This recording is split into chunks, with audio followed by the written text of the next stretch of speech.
everyone so much for being here for our visit with Leigh Montville. Some of you, I've already heard, know Leigh from his work in Sports Illustrated. He's been writing for the Boston Globe for 20 years, or maybe you've read one of his previous 9 books, 3 of which were New York Times bestsellers. Excited to have this guy living down the street, if that's how you know him. But I'll let Leigh tell you the rest. Well, thanks for being here, Leigh. Oh, and he does have books for sale, so when we're done, if you want to purchase a book, you can see Leigh back there. Thanks. Thanks, Leigh. Okay.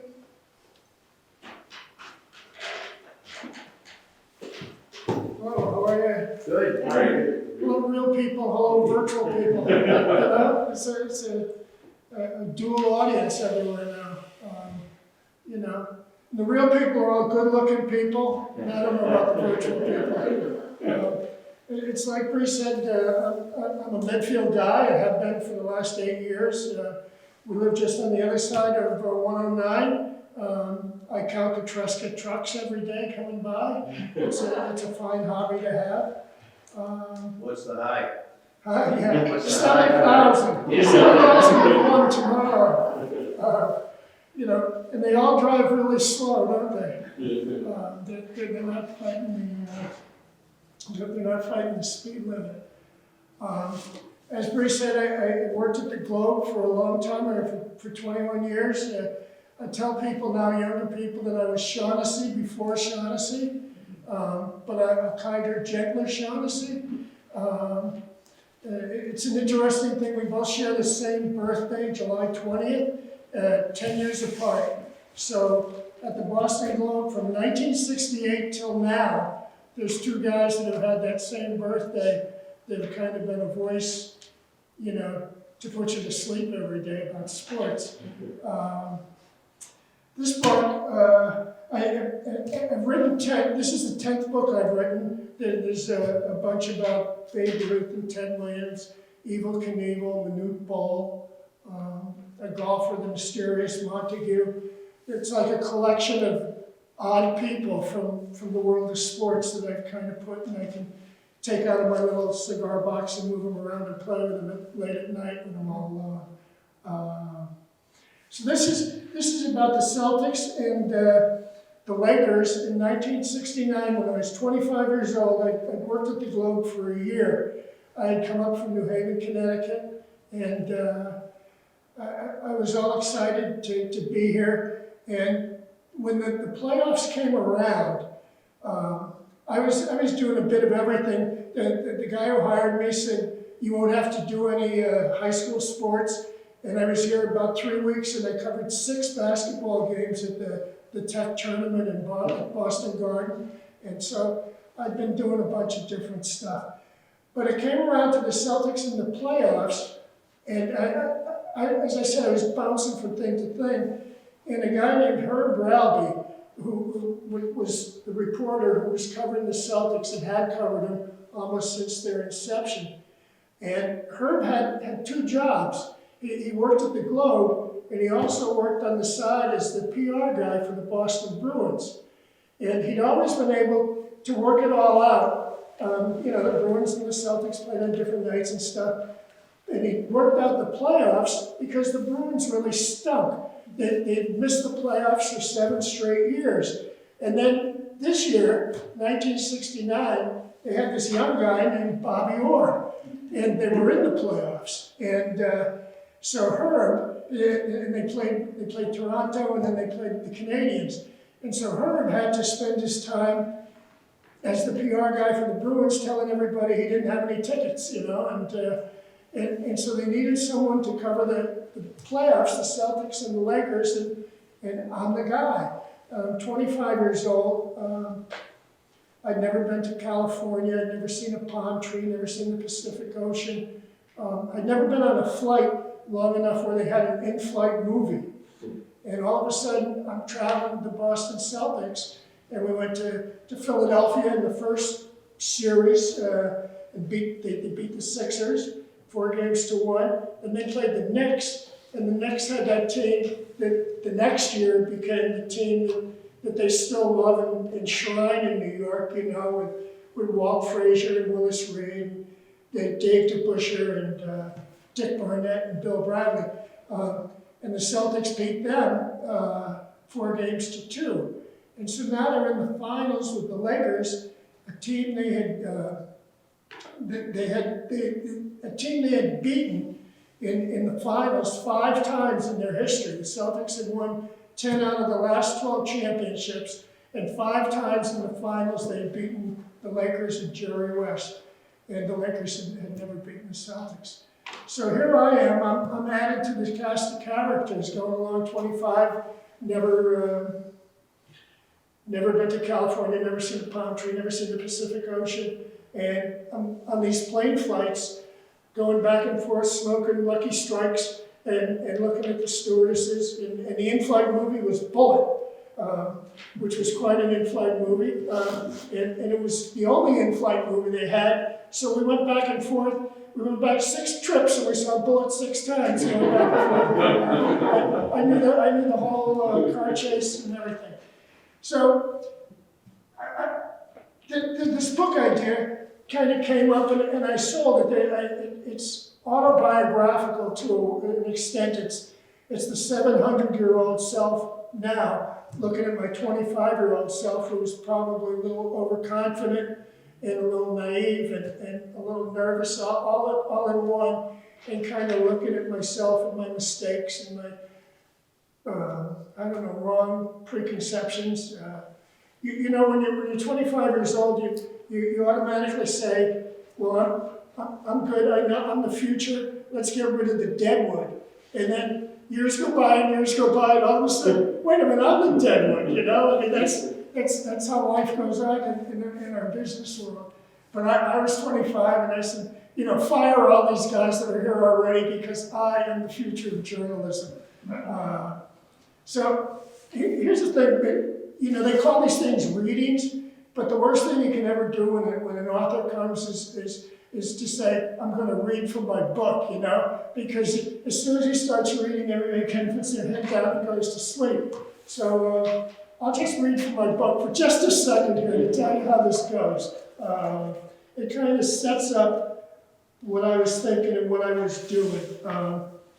And this is an added bonus for both the real people and the virtual people, because I did the Audible book for this, which I had never done. For my first 9 books, they never asked me to do it. And they said, well, this is it. And it was pretty good. I went to Brighton, and I kind of got locked in the closet for 4 straight days and just kept reading the book, and it was a real interesting process. I say that they have taken the audio book and sent it to Guantanamo Bay. And so all the terrorists are talking and telling what's going on, No, don't let me hear Ronald Chamberlain again, So anyway, this is kind of how I wrote the book. I wrote the book, a lot of it, while not the last playoffs, the playoffs before were going on. If you remember, they played them all at Disney World, and it was all inside a bubble, and they all lived down there for 53 days. So I was watching the games. The Celtics were doing very well there, and I was watching the games at night, and then during the day I was writing this book. So I talk about my bubble, and this is my bubble. And I say, there were fans in my bubble. There was actual noise, loud noise much of the time. An organist, John Kiley in Boston, Gaylord Carter in Los Angeles, played music during the timeouts. Hot dogs were sold, beer. Yes, there were tall men, Bill Russell, Will Chamberlain, Jerry West, John Havlicek, Elgin Baylor. Yes, there were short shorts, canvas sneakers. No instant replays, no commercial breaks. Big stories, little stories, injuries, details, interviews, phone calls from phone booths, cigarettes, basketball, basketball, basketball. I spent time in buildings that no longer exist. I worked with people who no longer are alive. I traveled across the country back and forth on airplanes. I ate in restaurants. I drank in bars. I talked to friends, sometimes late into the night. I rode in cabs. I talked to strangers, some of them famous, face to face. I bought 3 newspapers every day, first thing in the morning, read them with a tactical and discerning eye, looked for news I had not heard, worried, analyzed. I went to the games, yes I did. I pushed through crowds, I shoved, I stayed up late. I woke up early, West Coast time. I stood in lines, everybody close together. I hustled. The rush of it all, the colors, the emotions, the deadlines, the locker rooms, the quotes, the typing, the worry, worry, worry. My heart sometimes seemed as if it was going to explode. I was young. I was younger than I thought I was. I was 100% alive.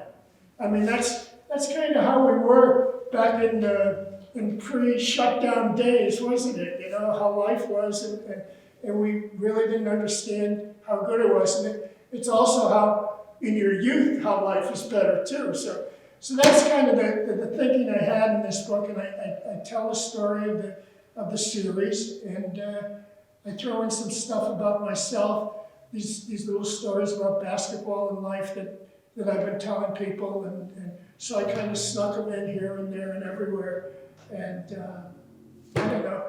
The series, the Celtics had finished fourth. They were not supposed to be very good, even though they had won 10 out of the previous 12 championships.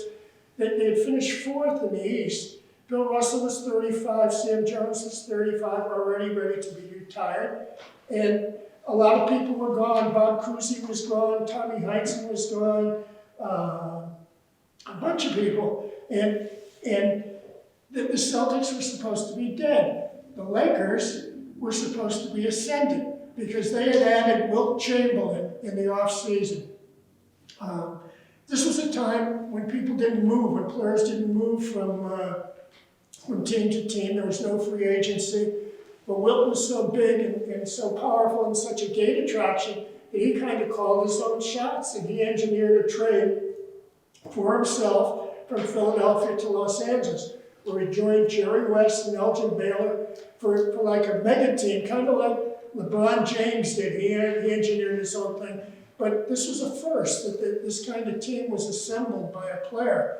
And the Lakers, from the beginning, that happened in July of 1968, and right then they became the favorites. And they were the favorites throughout the season. They were favorites when the playoffs came. And the Celtics, it was quite a feat for them just to make it to the 7-game finals because they'd been so beat up all year. Russell had collapsed during the game and missed 5 games afterwards. His knees hurt, and he was the coach. He was the player coach. It's a strange thing. He was the coach. He played 48 minutes of every game in this series against Wilt Chamberlain. He was the coach of the team. He had no assistant coaches. I mean, you look now at these teams, and they have 15 assistant coaches. They all have those little zip-up things, and it's all the same color. They're all color-coded. They look like the Mormon Tabernacle Choir, So he did everything. He was the coach, and I got him a deal where he also wrote for the Boston Globe. I said to my boss, because I remembered a year earlier that there was the Record American and there was the Herald and there was the Globe.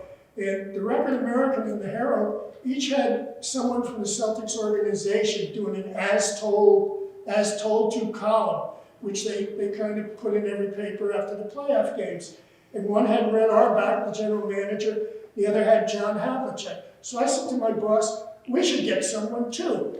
And he said, well, everybody's taken. And I said, no. He said, well, who would you get? And I said, well, what about Bill Russell? And the thought, I could see his head exploding with the idea, because Russell had a very cantankerous relationship with the city of Boston and the Boston fans. And he said, do you think he would do it? And I said, well, I'll ask him. And I had no good relationship with Bill Russell, I have to say. I was 25, he was 35. He was rich and famous, and he'd been to Africa, he'd been everywhere, he'd won all those championships, and I'd been to Chelsea, and so he kind of, there were days, once in a while, I'd say 1 out of every 5 or 6 days, where we would engage a little bit, and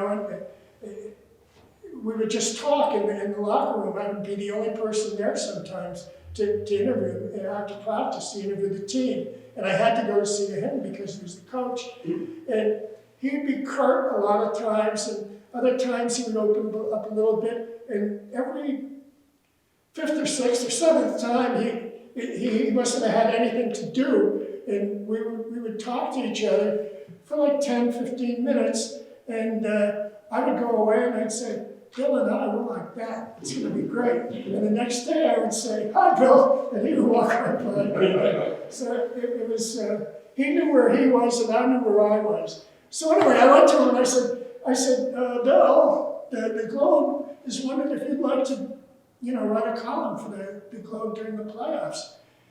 And he said, well, how much does it pay? And I had asked my boss and he had checked and they said, I think it was $200 a column. And I said, they'll give you like $200 a column. And he said, well, okay, I'll do it. And so I went back, and I don't know if anybody from business ever went and they signed a contract or whatever, but I just went back and I said, he'll do it for the $200. And my job after every game was to say, win or lose, to say, Bill, don't forget to call the Globe. He didn't want a ghostwriter. He just wanted to call the Globe, and they had a dictaphone machine, which had these floppy blue plastic discs. And he would talk, he would have to find a phone. I mean, on the road, there were no cell phones, there were nothing. He'd have to find a payphone or go to an office. I don't know where he found the phones, maybe back in his room. But he would call and he would give his thoughts on the dictaphone machine. And some sophomore from Northeastern, some kind of, work-study kid would type up everything, transcribe it, and then somebody presumably would make it grammatical, and then away it went into the paper every time. And so Bill and I were the two correspondents from the Evening Globe, cover the things. And he was pretty good. He was insightful, He had a lot of inside knowledge that I didn't have covering the games. But would he share that? Would he really share some of the, what you never get out of anyone today? A little bit. He wouldn't call out guys. He said that there's just that. He said in the column, he said, I'm not going to talk about players and that there are things we only share in the locker room. But he was pretty good. And he put a lot of blame on himself. He was very introspective that way. I think that when the team played bad, he would think he played bad. And so away we went, Bill and me and the team, and the only other, there were a guy from the Herald and a guy from the another guy from the Globe, from the Morning Globe. I was the Afternoon Globe, and the guy from the Herald, the Record American, and me. And all those guys were all 35, and they had kids, and they were the same age as Bill and Sam and Elgin Baylor, and I was just kind of bouncing around and going, wow, look at those palm trees, and that's a big ocean that we're coming over. And so the first two games were in LA, and the first game was a wonderful game, and everybody was hitting shots, and they were going back and forth and back and forth. Jerry West scored 53 points in the game, and the Celtics decided they were going to, Bill Russell's decided we'll play him man-to-man. It'll be just another guy, and he'll get his points, and we'll shut down everybody else. Well, his points were 53 points, but they only won by a bucket. And then the second game, the same thing, and Jerry West played well, Havlicek played well, but the Lakers won again by 8 points. And this was the first series they had ever had the first two games in Los Angeles, because other times the Celtics always had the best record. So the Lakers were up 2-0, and they could feel it, like they were going to take the whole thing. The Celtics came back. Russell, they got off the plane, and Russell took them for a practice at Melrose High School, because the Garden was being used for big-time wrestling. Bruno Sammartino was at the Garden that night. So they went to Melrose High School, and they had a little practice, and he impressed on them, we got to get running. We have to run more. And that was what the Celtics always said. When they were winning, they'd say, we won because we ran. When we lost, we lost because we weren't running. So he said, we got to run. And they came out, and they ran the Lakers silly in the next game. So now it's the fourth game. And the fourth game is a thriller. And with 7 seconds left, the Lakers have the ball, they're up by a point, and Elgin Baylor has the ball, and the Celtics have to foul, do something. There's no three-point plays at this time. And the Celtics have to do something, and Emmett Bryant is guarding Elgin Baylor real close, and the referee blows his whistle, and he says, Elgin Baylor stepped out of bounds. And Elgin Baylor says, Emmett Bryant pushed me out of bounds. And the referee says, Celtics ball. So the Celtics have the ball with 7 seconds left, and they run a play that Havlicek and Larry Siegfried had run at Ohio State. And it was a secret play that they had worked on. They had never run this play. They just worked on it in practice, and it was supposed to time out. It's just under 7 seconds. And it was a play that later has been memorialized in the movie Hoosiers, where they set the picket fence, they call it in Hoosiers, and they set 3 picks out there. And the Celtics set 3 picks, and Havlicek threw the ball to Sam Jones, coming behind the 3 picks to take a jump shot. Sam Jones, the best shooter on the team. So they set the picks, it all works. Sam Jones comes around, West is trailing him, and Sam Jones gets the ball, and he slips. And as he slips, he says, I got to get the ball up because Russell will get the rebound if nothing else. And he throws the ball. But what he didn't know was that Russell had taken himself out because he was afraid the Lakers would foul him because he wasn't a very good foul shooter. So he throws the ball up thinking that Russell's going to get the rebound, and the ball hits like the front of the rim, the back of the rim, bounces way high, swish, comes through the basket. Wilt catches it coming out of the hoop. That's the way the Celtics win the game. It's an amazing win. You know, Tommy Heinsohn has always said that there was like leprechauns guarding the basket for the Celtics, and the leprechaun was at work right there. And sure enough, the Celtics win. So now it's 2 games to 2 games. They go back to California, and the Lakers, as predicted, win that game. But in the final 2 minutes, Jerry West pulls a hamstring muscle.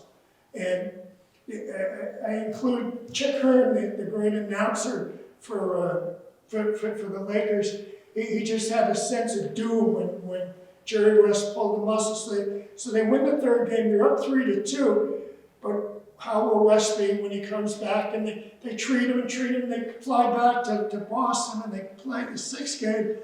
And West isn't bad, but he isn't great either. They're able to go back to not having to double team Jerry West. They go back to playing man-to-man, and the Celtics win. So that sets up the 7th game in Los Angeles, which is on a Monday night. And as a sideline, these games were not on television, most of them.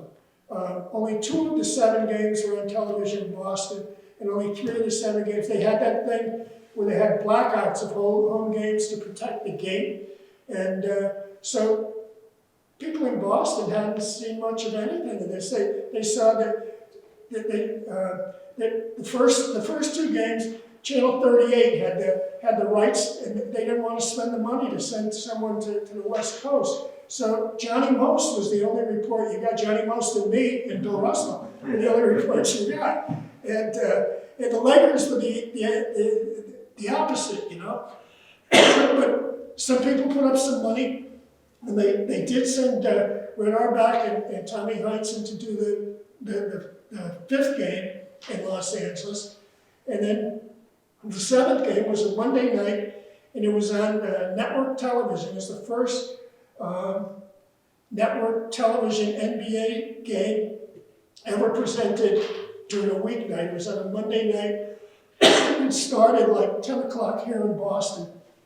And the Lakers were convinced they were going to win. They were going to end the whole thing here. Here was the water. There you go. And the Lakers were convinced that they were going to win the whole thing. Jack Kemp Cook was their millionaire owner, and he was so convinced that he had set up this whole schedule, and he put like a couple thousand balloons up on the ceiling of the floor in these netting, and they put out a press release, and they said, when the Lakers win, we're going to release these couple thousand balloons. the University of Southern California marching band is going to come out onto the floor playing Happy Days Are Here Again. They had a huge cake. Chick Hearn was going to come and interview Jerry West and everybody, and Wilt and everybody, and they had 5 cases of champagne that had already been delivered to the Lakers locker room. And so everything was there, and he put out this press release saying that all this was going to happen. And of course, the Celtics got a hold of this press release, and I'm not a big believer on that stuff. You put it up on the bulletin board, and it's a whole big deal. But this was pretty good, you know? I mean, what do you have to say as a pregame speech? You just say, read this stuff and look what they're doing. And so they came out, and the Celtics were great. They went up by 17 points in the third period. And it looked like they were in the coast. But the Lakers started chipping away, and they were down by nine points with about 6 minutes left. And Wilt Chamberlain hurts his knee. And he puts up his hand, and they come out, and they look at him, and he limps off the court. And he's replaced by Mel Counts, who's a 7-foot kind of journeyman basketball player. And the coach, Bill Von Bredikoff of the Lakers, he'd had a tough time with Wilt from beginning to end. Wilt was, I should interject this about Wilt and Russell. Wilt was the greatest physical specimen ever to play in the NBA. The truest statement in the whole book is that since Wilt retired, nobody has come along who's been compared to Wilt Chamberlain. They never said, this is the next Wilt Chamberlain. I mean, Shaquille O'Neal maybe a little bit, but Wilt Chamberlain was just a physical marvel. He was a force of nature. And he had everything going for him, but he had a 10-cent head. He didn't like to practice. He didn't like to, he didn't like coaches. He had like, you know, in the cartoons, when the light bulb comes over your head, like you have an idea, he'd say, tonight I'm going to score. And he'd score 60 points. He scored 100 points one time. Or the light bulb would go, tonight I'm going to get rebounds. And he set an NBA record for rebounds. It still stands, 55 rebounds in a game against the Celtics. And I'm going to get assists. And he led the league in assists one year. So he was just, he didn't have that kind of, I don't know, focus. Whereas Russell was a cerebral guy. I mean, he didn't have all the physical abilities of Chamberlain, but he had good physical abilities, but he saw everything. He had the geometry of the game all figured out. When he blocked a shot, he would block it to a teammate. He figured out where his teammates would like to get the ball. He was everything about team and focus like that. So it was the cerebral against the physical, kind of Athens against Sparta, that kind of a conflict when they played. So anyway, Wilt is out. He's asked out. The coaches hated him all year. He thought he slowed down the fast break. He called Wilt the load because he didn't move fast enough for him, and he didn't throw the outlet passes enough. And so the Lakers keep coming back, and they're within like 3 points.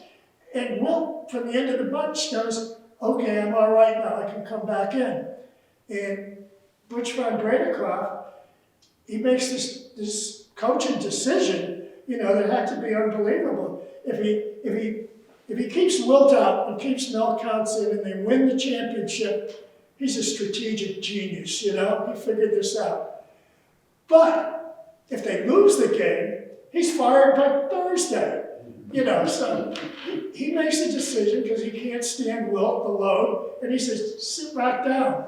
And Wilt sits. And long story short, the Celtics win the game. There's another one of those leprechaun shots, Don Nelson, that they're ahead by a point, and Keith Erickson of the Lakers knocks the ball away from Havlicek, and they're going to steal. The Lakers would steal the ball, come down, make a hoop, and be up by a point.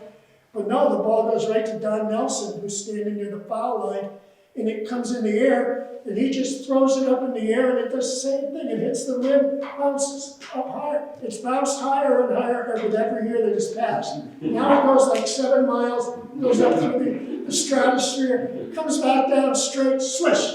And as the Celtics are up by 3 and they win the whole game, the balloons stay up on the ceiling, and the marching band never marches. And I think they took the cake to the press room, and the champagne, the Lakers actually offered the champagne to the Celtics, but the Celtics, for some reason, had never had champagne in their locker room after they won, and they were kind of a beer team, and they said, no, I don't want the champagne. So, my final story in that whole thing is, the game ends, and it's frenzy, Wilt, there's all these stories, Wilt, the Celtics win, the Lakers lose, Jerry West, oh my God, his heart is broken again, what's gonna happen, is Van Poydegraft gonna be fired, is all this, and I'm standing, there's a big crush of people, and the Celtics, Russell is talking to the team, and there's the crush of people, and I don't know what to do, and my head's going crazy, I'm 25 years old, and Warren Beatty walks by, oh, there's Warren Beatty, and I'm all excited,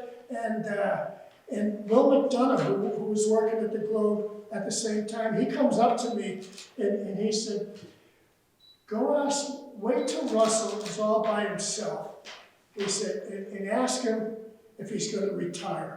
He says, but don't be around anybody else. He said, I've heard that he might retire. You just go ask him by yourself. So I said, why don't you do it? And he said, Russell hates me. Bill Russell hates me.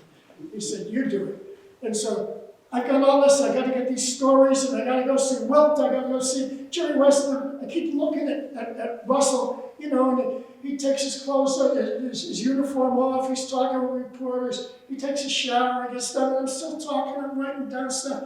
And he's almost all dressed, and everybody's gone from him except for one person.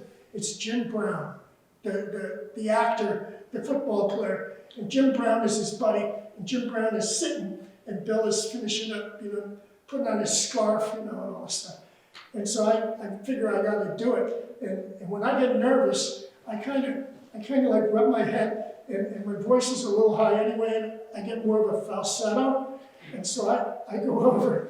It's Jim Brown and Bill Russell, probably the two most prominent civil rights activists for sport at the time, outside of maybe Muhammad Ali. And then here I am, I'm 25, I'm redheaded, I got freckles, I'm the whitest guy in the world, and so I'm rubbing my head, and my voice goes up, and I go, Bill, do you think you're going to retire now? And there's like a pause, and Jim Brown over here says, retire? The man just won the world championship. Why would he ever retire? And I kind of just stand there, and Bill says, yeah, why would I retire? Okay, and I go, don't forget to call the club. that was kind of the finale. Of course, he did retire about 2 months later. He sold the story to Sports Illustrated for $10,000, which was better than all those $200 things he did for the Globe.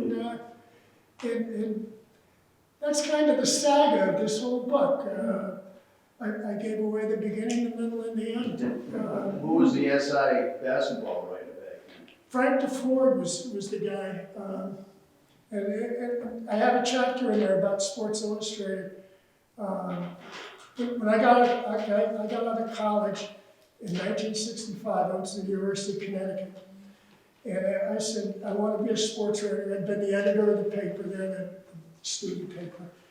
And I said, well, where do I want to go? And I said, I want to go to Sports Illustrated. Why wouldn't I just go to Sports Illustrated? I wrote all these great things here in the college paper, And so I had my little clippings, and I said, how do I get to Sports Illustrated? I said, well, I call them up and I apply. And so I got a phone number for Sports Illustrated, and I say, I want to apply for a job, and they put me to Human Resources, and they say, you got to see this woman, Jane Gold, or whatever her name is, and make an appointment. And so I make an appointment, and I get my little suit, I got my little suit, my graduation suit, and my shoes are shined. I have a little attaché case with my stories about, the Interfraternity Council meeting and stuff like that. And I take the train down to New York, and I go to the Sports Illustrated offices, which are across from from Radio City at the time, and I go in there and I go to Human Resources to Jean Gold's office, and there's two other guys who are also waiting to see her, and they're both wearing jeans and sweatshirts, and they're talking in Spanish, and so we're waiting, and finally I say, "Are you looking for a job here?" And they said, "Oh yeah, we're looking to be janitors, And I said, "I have a feeling that Jane Gold is in my way to get this job at Sports Illustrated." So I went in and I put my stuff. She didn't read anything. She just said, "You got to go to a place like the Providence Journal or somewhere and get some experience." And so, okay, I kind of went home defeated on the Amtrak train, and I went and I worked at New Haven for 3 years, and I worked at the Globe for 21 years, and then a guy called me up one day and said, "You want to work for Sports Illustrated?" And so I wound up at Sports Illustrated. But the guy then was Frank DeFord, who had an elegance about him. I don't know if you'd seen him on television, he just had a swagger to him, and I said, "Holy cow, that's what you want to be, but I never got that swagger, it turned out it was part of his demeanor rather than part of the job. But they only wrote one story a week. I thought that was a great thing to do. But, yeah. So at SI, Leigh, so you started at SI when you were late 40s? When I was what? In your late 40s? Let me see. Yeah, and I worked there 12 years, and then I wrote a book about, I wrote a book about Dale Earnhardt after he died, and it was a New York Times bestseller. It really sold a lot. It came out right around 9/11, right around then, and I said to my agent, I said, "Can I do this again?" And she said, "Sure, you can do this a lot." So I quit Sports Illustrated because they would call you on Tuesday and say, "Can you go to Milwaukee this week?" And so you go, and then they'd call you on Thursday and say, no, we don't want you in Milwaukee, we want you to go to Sacramento or something. And you had no control over your life. And I said, "Well, I'll write books and get control of it." She might have been overstating the case about doing that again, but the Earnhardt book was still the biggest.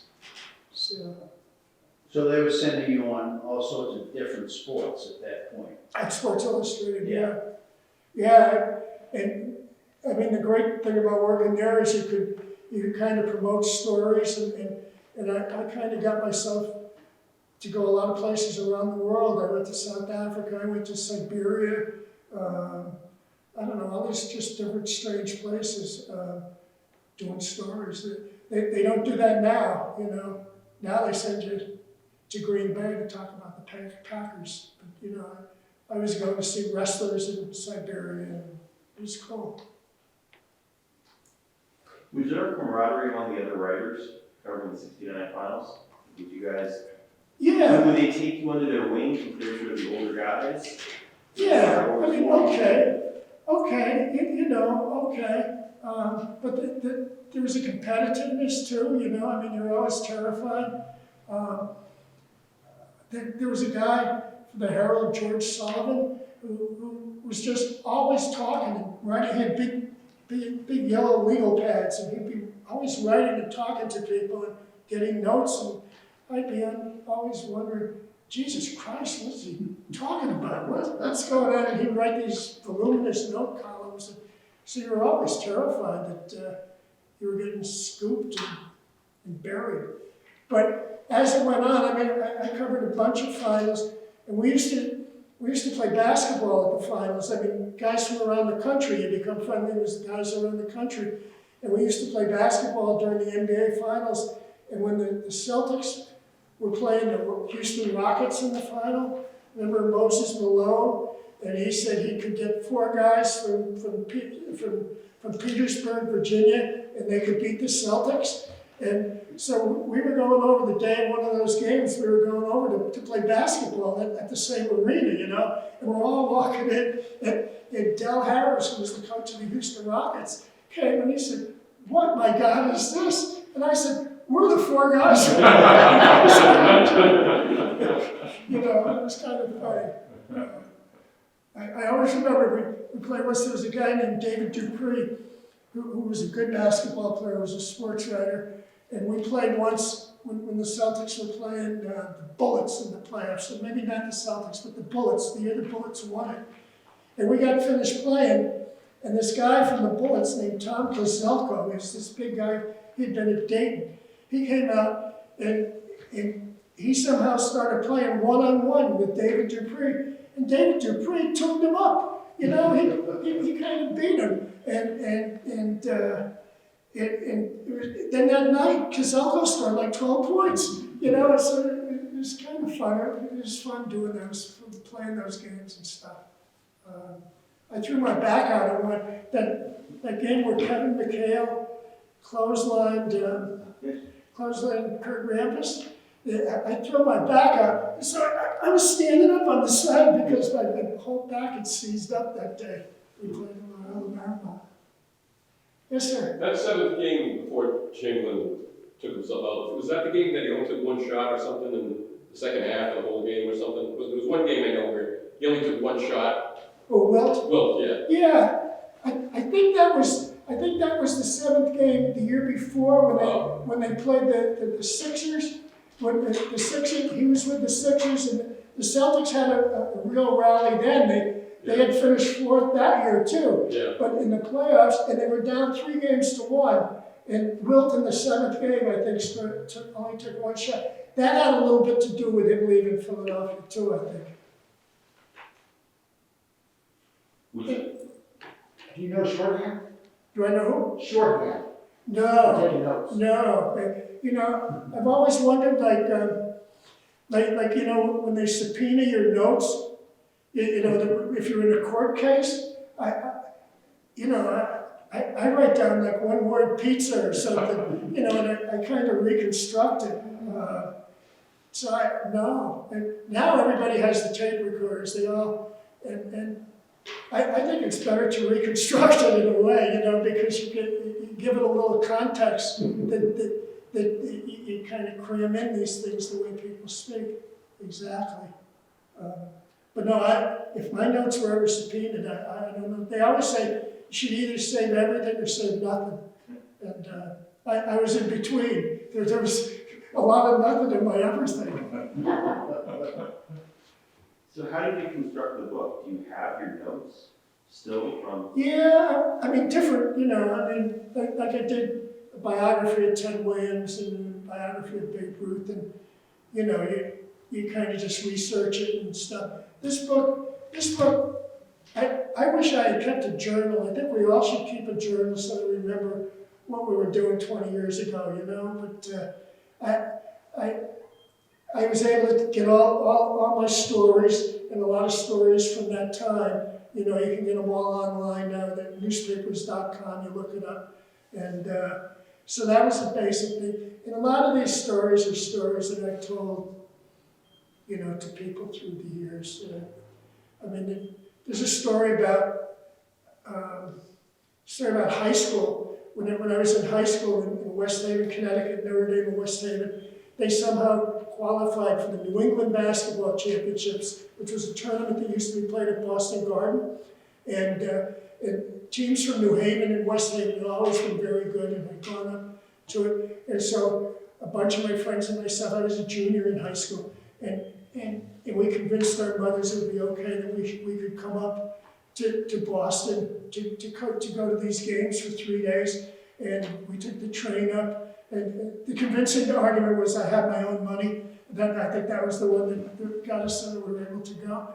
And we came up and we stayed at what is now the Park Plaza. It was a Hilton then. And we had 7 guys in the room.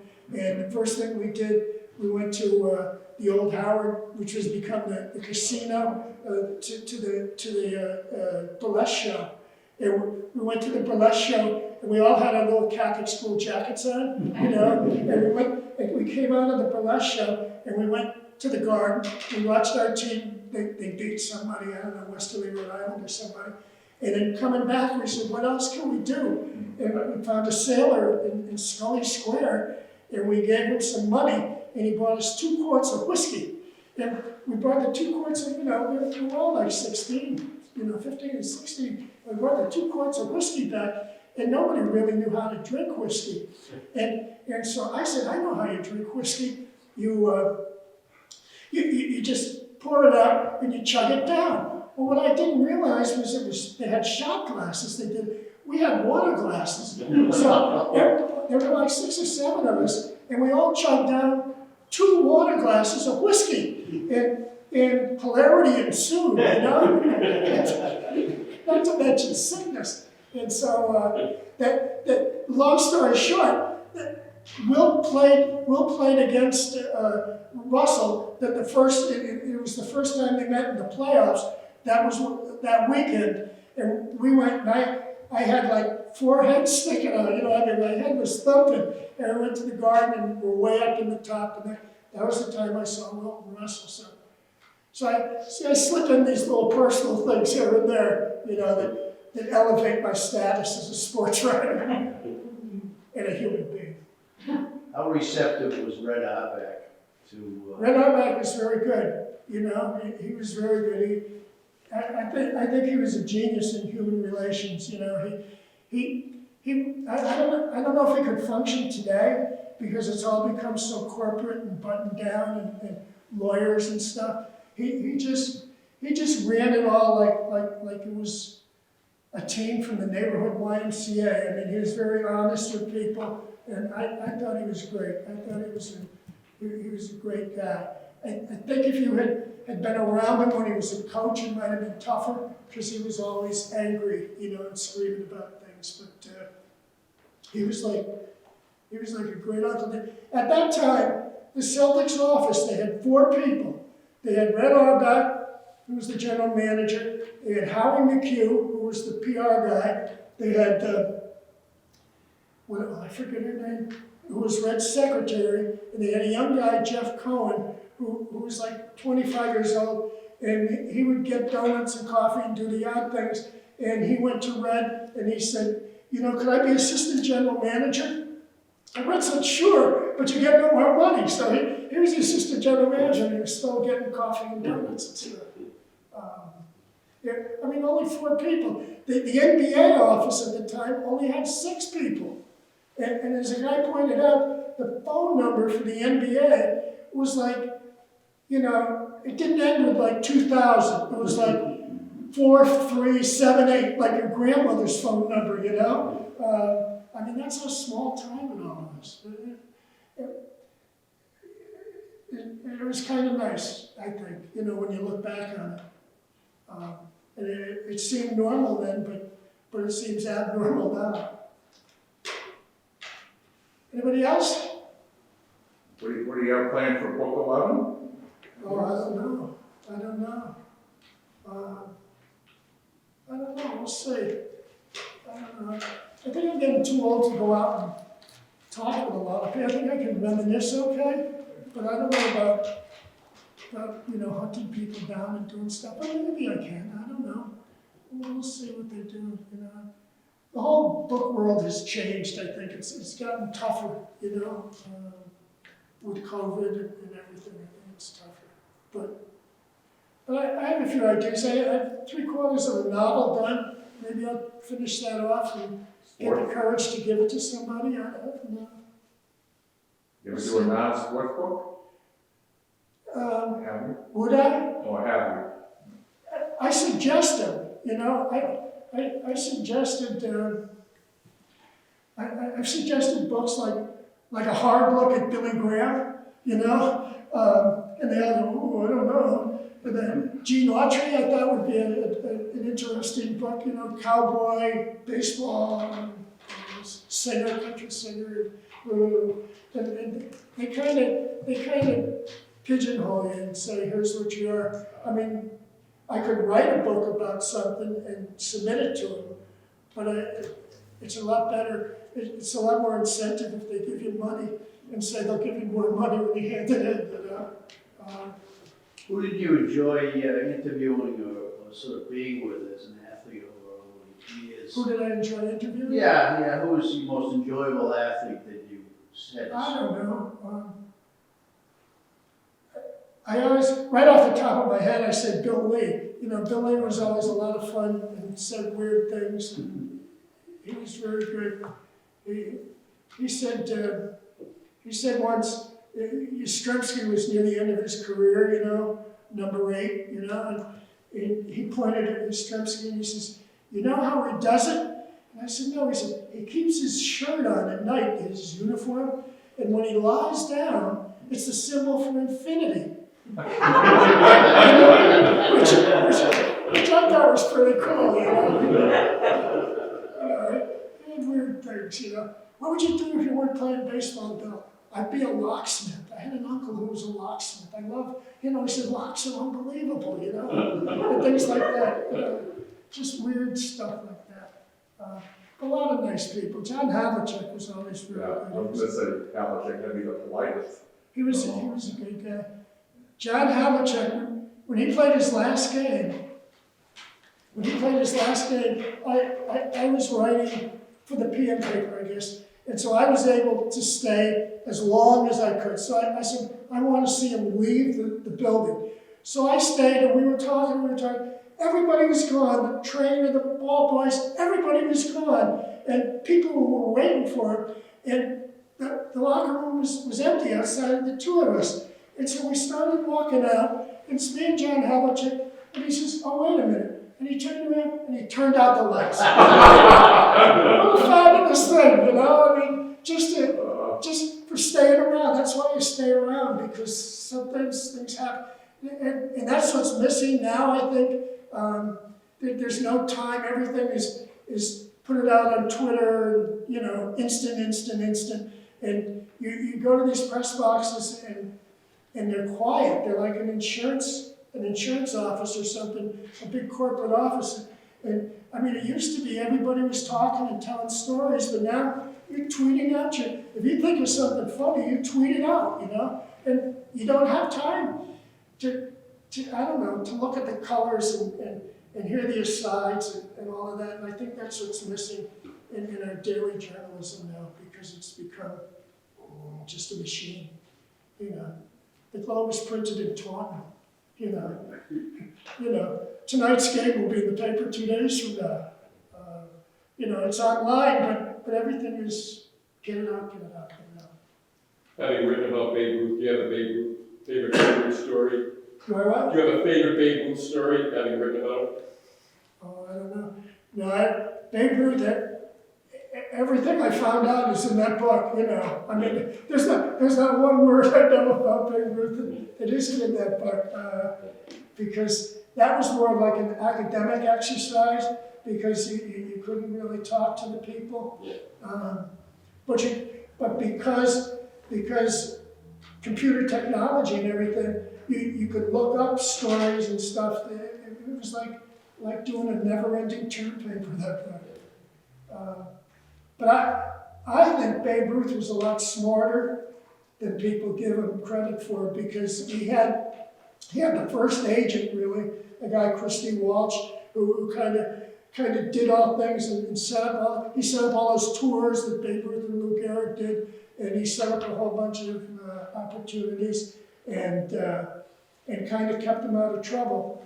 And he had a personal trainer, a guy named Artie McGovern, who when he was starting to slip, Babe hired this guy, Artie McGovern, and in the off season, he put Babe through all these exercises and stuff. And guys then, they went to the off season, they all worked, you know, because they weren't making any money, but Babe made enough money.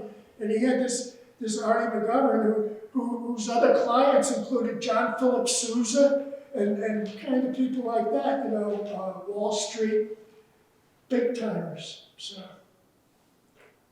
yes, sir. My mother passed away recently, and this weekend I was in Miami going through her stuff, and I found a story she had written. When she was a little girl, she was walking home from school, and there were some people on the golf course, and she said, "Who's that?" And I said, "Oh, it's Babe Ruth." So she walked over there and ripped the page out of her school book and has Babe Ruth photograph, and it was right there. Okay. That story, yeah. She still had it? Yeah, she had. I got it this weekend. Now you have it? Yeah. Okay. Yeah. Just in pencil on a piece of. Maybe it's worth something. Yeah, no, My father got Babe Ruth's autograph once on a baseball. He kind of came to somewhere, my father was working, and we played with the baseball. We wound up with electrical tape on it. That wasn't gonna be worth it anyway. Jim Thorpe, you know, we all have autograph stories, you know. Jim Thorpe, 1951, I was 8 years old. And there was a guy, Bill Stern, who used to do these broadcasts. Woody Allen has made fun of him, who would always talk about, you know, people who were dying and sick and all this stuff. And Bill Stern, the dying sick person he talked about was Jim Thorpe. And he said Jim Thorpe was living in a hotel in New York and is dying and penniless and everything. And if you have a couple extra bucks, could you send it to Jim Thorpe? So I took some money that I had saved, you know, must have been quarters and nickels and dimes, and I put them in an envelope, and I said, could you send me back your autograph, you know? And poor Jim Thorpe, oh my Christ, he must have opened the thing and all this change fell out, and this kid is writing to send it. And so he sent me a little letter on the hotel stationery, and he sent another piece of paper with his autograph, says Jim Thorpe, 1951.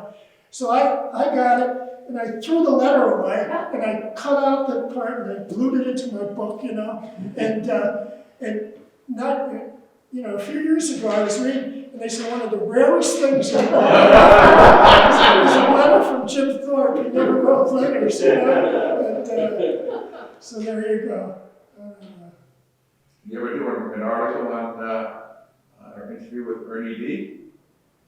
Ernie D, yeah, sure. Ernie D was great. I covered a lot of those games with Ernie and Marvin, and, you know, yeah. Oh, yeah. When Marvin Barnes, do you know Marvin Barnes? He played for Providence College. He was a basketball player. He had a lot of drug problems, and so he was in rehab once, and my friend Bill Perillo, who was a columnist in Providence, he called Marvin up in rehab, and he said, Marvin, how you doing? And he says, I'm doing great, Billy, I'm doing great. He says, you know what I learned? He said, I learned that every time you use cocaine, you lose like 1 million brain cells. He says, oh yeah? Billy goes, oh, okay. He says, you know what that means, Billy? Billy says, no. He says, I must be a goddamn genius.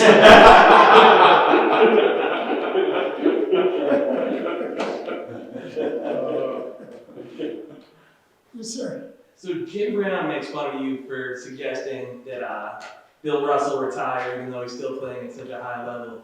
Doesn't Jim Brown retire like real young? He did. He retired at 31, I think. Did you ever get the chance to talk to him and kind of point out that kind of irony? Yeah. You know, if I had been smarter, I would have come up with that. Wait a minute, Jim. You know. He was retired at that point then, right? Yes, he was. He'd done like the Dirty Dozen, and he was a movie star. Yeah. You know, you should have been with me. Somebody should. I wouldn't have said it either, man. Jim Brown shooting that. Yeah, somebody should have been with me. Okay. Last call. That's it. All right. Thank you very much. Well, thank you everyone for coming in. Thank you everyone at home. Thank you Amanda from Medfield TV for Virtual. filming. Yes. And to Audrey at Medfield TV for arranging this for us. We're really excited that we could do it this way. Those of you that are here, if you want to buy a book or if you have more questions for Leigh, you can step over here. I don't know how long he wants to stay. Sure. But, you're welcome to hang out until the library closes at 8. So thanks again for being here, everybody. If you have more questions, you can ask me when you see me on the street walking the white dog. The dog might snap at you though.